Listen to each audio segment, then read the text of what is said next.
A Rolls Royce is never about excitement. This isn't a car you drive when you want your heart to beat faster. This is your $1/3 zone of contentment. Outside and inside the Rolls-Royce Ghost, you'll notice the sort of simplicity usually associated with Scandinavian design. Think Sweden's Volvo.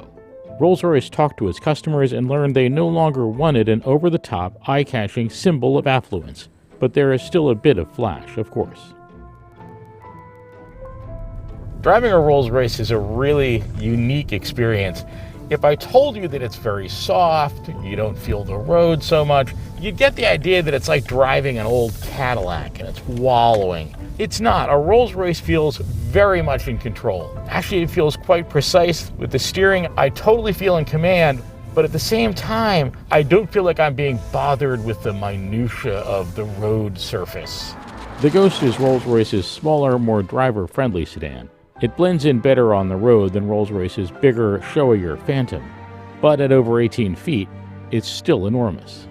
What's really nice is this super smooth transmission. You barely feel any gear shifts, and the nice thing about having this big V12 engine isn't so much the raw power, although, yeah, that's nice. It's more like the car just never feels like it has to work very hard, even when you're slamming down the highway from 0 to 60 as quick as you can.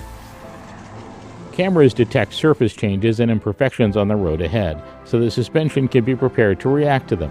The automatic transmission uses GPS and map data to pre-select appropriate gears for upcoming hills and curves.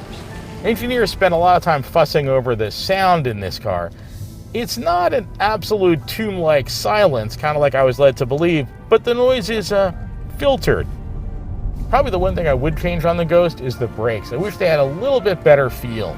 They do a fine job of stopping the car, but they don't communicate the way, for example, the steering does. I don't get the sense of knowing exactly where I'm going to stop this car once I press on the brakes. For the person who buys a Rolls-Royce Ghost, this isn't going to be the only car they have. They'll probably have Ferraris, maybe a Lamborghini, but this will be the car they get in when they want to take their blood pressure down.